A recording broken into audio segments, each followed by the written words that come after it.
þá höldum við áfram með föstudagsþáttinn. Ég ætla að byrja á því að þakka ykkur fyrir nýja blómvöndin sem þið komið færandi hendi með.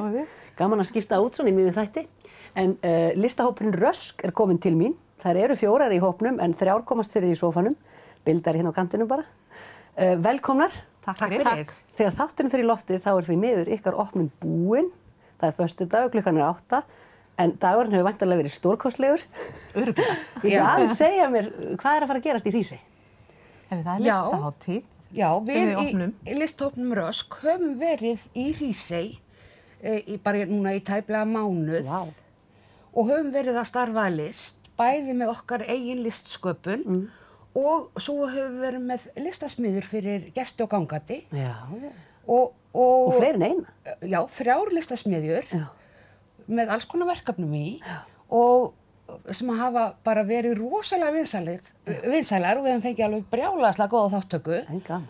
Og svo það bara listhátíðin sem að byrjar á föstudagskvöld og þetta eru verk sem eru flest úti og sýningin stendur í viku og þannig að fólk þarf endilega að fara til Hríseyjar og bara fá sér gönguferð eyjuna og skoða þessi frábæru verk og það eru 12 listamenn sem sýna, ekki öll úti, en það verða einhver verk sem verða búin, sem eru gjörningar. Já, tónleikar, tónlist, svoleiðis nokk.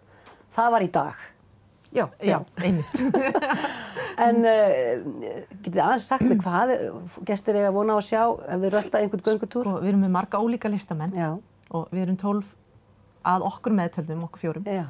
Og það er tónlistarmaður, Ívan Mendes, og það er listamaðurinn Snorri Ásmundsson, hann verður með tónlistamessu í kirkjunni og svo er Steina Matt frá Búðardal, ljósmyndari og hérna er hún þá með og Júlíana dansari frá Mexíkó og hérna Hekla Björk Helgadóttir og Helga Björg Jónasardóttir. Já.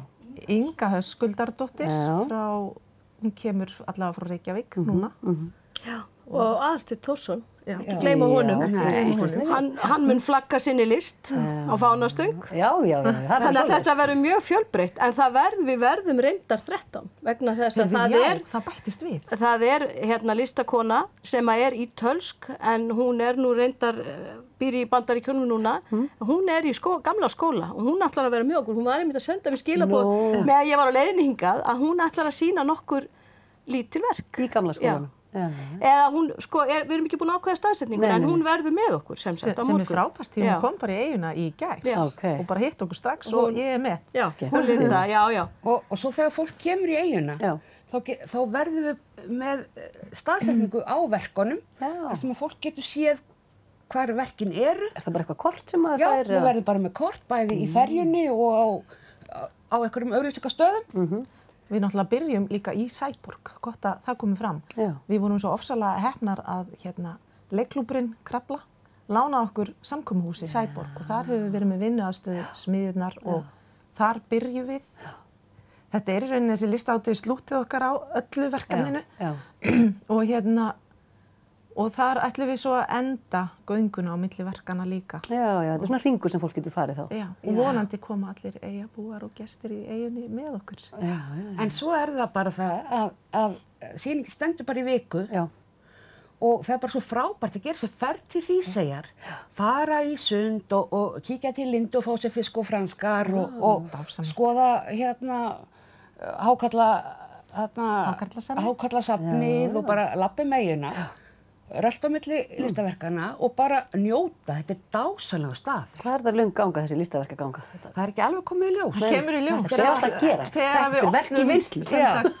Já, þetta verður samt allt í þorpinu. Þannig að þetta aldrei meira en einhver kannski 15 mínútur á milli. Þetta nú allt svo nálagt. Og verkin sem eru úti, þau þola rigningu og veður og vind. Já.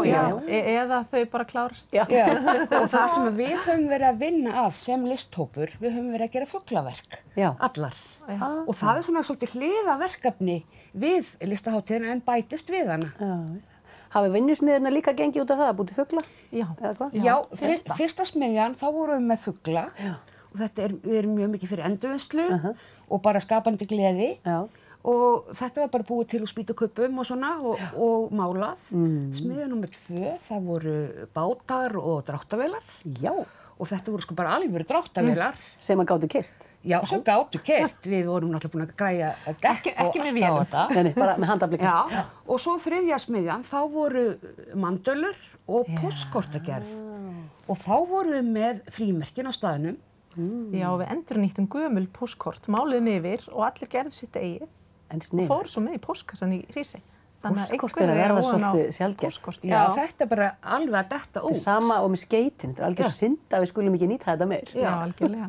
En það er bara frábært hvað margir tóku þátt eins og í smiðjónum. Og þetta er ekki bara börn sem voru að njóta þess að vinna þarna, heldur foreldrar, afar og ömmur og bara fólk sem var ekki með börn kom inn og vann sínu verk. Ef þú varst í kannski vikulangri smiðju, bjóstu þá í einni eða gastu komið og farið með ferjunni? Já, við vorum, smiðjurnar voru bara, hver smiðja var bara í 3 klukkutíma. Já, þetta var þannig. En við vorum í Sæborg að vinna og við dvöldum mjög mikið í einni. Sumar keyrðu á milli og komu bara daginn eftir. Og svo vorum við sem að gistum og fórum kannski heim 1 dag í viku og þannig að þetta er bara búið að vera dásamlegt. Vissuð eitthvað kannski ekkert á mótni hversu margir kæmu í smiðjuna? Gat þetta bara verið fólk sem að datt inn á götunni? Já, það var bara opið. Engin skráning eða? Nei, bara einfalt. Kostar ekkert, fjálsframlög velkomin og við vorum með alveg bara svona 50-60 manns. Og var aldrei vinnusmiðja sem datt niður af því að enginn kom? Vandamáli var að loka, það vildi ekki fara heim. Það var bara einn krakki sem heyrðist í allan tíman, af því nú var fullt af börnum og auðvitað fullorðnum líka, en það var bara einn sem orgaði. Og af hverju orgaði? Nú af því að foreldrarnir voru að pína til þess að fara af smiðjunni. Og gat maður það alltaf bara að tekið eina smiðju og svo komið aftur og tekið næstu smiðju og bara verið á öllum smiðjum? Já, þá var það næsta laugardag. Og við höfum fengið alveg rosalega jákvæð viðbrögð frá Hríseyingum. Við erum svo glaðir að við höfum komið með þetta líf í eyjuna. Verður þetta ekki bara áravissu viðburður? Já, við veitum það ekki. Við þurfum að skoða það. Við erum náttúrulega, við fengum styrk frá Eyþing til þess að geta starfað í Hrísey. Þannig að það er væntanlega á stefnuskránni að sækja aftur um þann styrk. Þannig að það eru bara, við skoðum alla möguleika, en þetta er enda svolítið langur tími fyrir okkur að binda okkur í mánuð. Við höfum ýmis önnur plön. En það er hægt að skreppa. Þannig að það er sko alveg hægt að skreppa út í Hrísey og jafnvel Grímsey og bara hvert sem er með svona skemmtilega smiðjur. Hvaða eyju sem er. Í rauninni. Eða víðar. Og eyjuna Ísland. Við getum þessna farið til Færeyja. Við erum náttúrulega búin að vera svo mikið í listagilinu undanfarin ár. Og við erum, gaman að segja frá því, ef ekki að segja frá því, við sóttum rými í nýja uppgerðarsafninu. Og við erum alveg rosa, við erum alveg svona, við erum vongóðar. Eru þið ekki komið með svar? Nei, við erum bara ennþá, ef fólk getur hjálpa okkur að síkreta. Já, við sendum þetta út í kosmosið. Ef fólk vill sjá okkur í gilinu, mjög mikið, af því við erum alltaf áberandi og fjörugar og gerum svona skemmtilega sýningar sem að fólk getur tekið þátt í. Þá megið þið síkreta með okkur að við fáum þetta rými og þá er ekki að spurja leikslokum. Það er næstu 4 árin, sko. Þetta eru flott lokaorð, en við hvetjum bara alla sem eru að horfa að skreppa til Hríseyjar, taka röltið og kíkja og bara, upplifa Hrísey og njóta. Allir velkomnir. Það er svo mikið kyrrð þarna. Fullt af góðu fólki sem taka vel á móti ykkur. Takk kærlega fyrir komuna, allar 4. Fyrir okkur. Og gangi ykkur vel. Takk.